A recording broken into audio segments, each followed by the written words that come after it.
¿Alguna vez nos hemos parado a pensar que todo, absolutamente todo lo que nos rodea, desde el aire hasta la silla en la que estamos sentados, sigue un conjunto de reglas ocultas? Son como las leyes de la física, pero a una escala diminuta, molecular. Y bueno, hoy vamos a destaparlas. La gran pregunta que nos va a guiar en todo esto es precisamente esa. ¿Cuáles son esas normas que rigen todo lo que podemos tocar y pesar? Y la respuesta, como veremos, nos lleva a una ciencia que es simplemente fascinante. Y sí, esa ciencia es la química. Es la que nos da, por así decirlo, el código fuente del universo. La química no solo se queda en mirar qué pasa, no, nos explica el porqué, el mecanismo fundamental de cómo funciona el mundo material. Muy bien, vamos a meternos en faena. Para poder entender las reglas, lógicamente, primero tenemos que saber quiénes son los jugadores. Así que empecemos por lo más básico de todo. ¿Qué es exactamente la materia? Dicho de una forma muy sencilla, si se puede pesar y ocupa un volumen, entonces es materia. No hay más.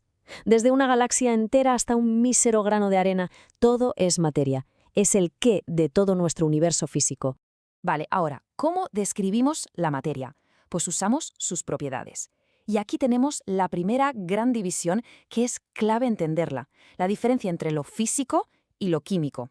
Porque esto nos va a decir si algo solo ha cambiado de apariencia o si por el contrario se ha convertido en algo totalmente nuevo. Esta imagen lo explica de maravilla, la verdad. Si arrugamos un papel, ¿qué tenemos? Pues papel arrugado. ¿Sigue siendo papel? Es un cambio físico y es reversible. Pero, ¿y si lo quemamos? Ah, amigo, ahí la cosa cambia. Se convierte en ceniza, en humo. Es un cambio químico y es irreversible. Su identidad, su composición, ha cambiado para siempre. Vamos con otra clasificación que es fundamental. A ver, ¿la propiedad que estamos midiendo depende de la cantidad de eso que tengamos? Esta simple pregunta nos lleva a las propiedades extensivas y a las intensivas.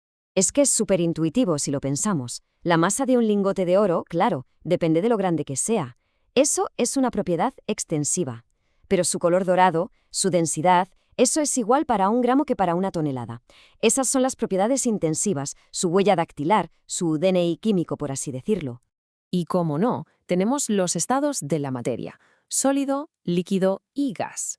Todo se reduce a la energía que tienen sus partículas. Si tienen poca energía, están quietecitas, ordenadas, como en un sólido. Si tienen muchísima energía, se mueven a lo loco por todas partes, como en un gas. Esto nos prepara el terreno para lo que viene ahora.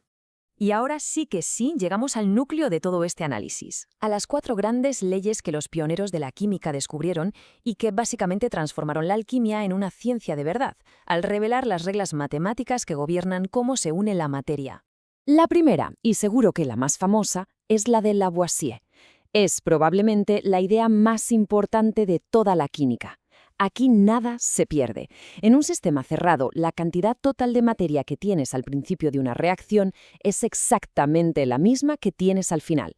Nada desaparece por arte de magia. Aquí tenemos un ejemplo perfecto.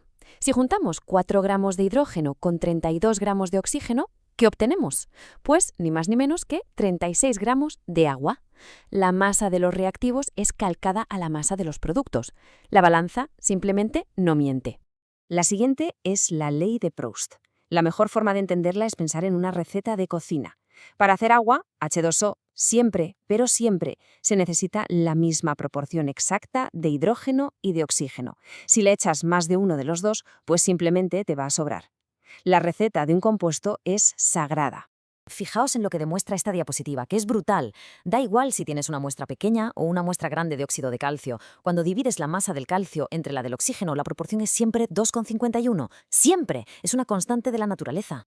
Y aquí es donde entra Dalton, y la cosa se pone aún más interesante. Se preguntó, vale, ¿y qué pasa si los mismos 2 ingredientes pueden hacer varias recetas distintas? Pues esta ley explica que las diferentes cantidades del segundo ingrediente que se usan siempre estarán en proporciones súper simples, como 1:2 o 2:3. Miremos este ejemplo con el nitrógeno y el oxígeno, que es clarísimo. Fijamos la cantidad de nitrógeno, venga, 28 gramos. Y ahora miramos las masas de oxígeno que se combinan con él. Son 16, 32, 48 gramos. Nos damos cuenta, son múltiplos exactos de 16. La proporción es 1, 2 y 3. Una regla de una elegancia increíble. Y con esto llegamos a la última ley, la de Richter. A ver, esta puede parecer la más liosa porque ya no hablamos de 2, sino de 3 elementos. Pero en el fondo es una consecuencia lógica de todo lo que hemos visto. Vamos a desglosarla paso a paso. A ver, sigamos la lógica. El calcio aquí es nuestro punto de referencia, hace como de puente. Si sabemos que 16 gramos de oxígeno se unen a nuestro puente y que 32 gramos de azufre se unen a ese mismo puente, la ley predice que cuando el oxígeno y el azufre se junten entre ellos, lo harán respetando esa misma proporción, 32 a 16. Es como una red de proporciones que está toda conectada. Bueno, hemos visto las 4 leyes, pero seamos sinceros. Las dos últimas, las de Dalton y Richter, a veces pueden ser un poco confusas. Así que vamos a dar un par de trucos para que esto quede grabado a fuego y no se olvide. El punto de conflicto suele estar siempre entre Dalton y Richter. Las dos hablan de proporciones, sí, pero la clave, el truco, está en contar cuántos elementos entran en juego en cada una. Aquí está la clave de todo. Ley de Dalton. Pensemos en 2 elementos, por ejemplo, nitrógeno y oxígeno, que pueden formar varios compuestos diferentes entre ellos. Ley de Richter. Aquí pensemos en 3 elementos, donde uno de ellos nos sirve de referencia para conectar las proporciones de los otros 2. 2 elementos contra 3. Esa es la diferencia fundamental. Así que para que quede súper claro, el punto crucial es este. Dalton se enfoca en la variedad que pueden crear 2 elementos. En cambio, Richter lo que hace es revelar una red de relaciones que existe entre 3 elementos distintos. Si nos quedamos con esta idea, es imposible confundirlas.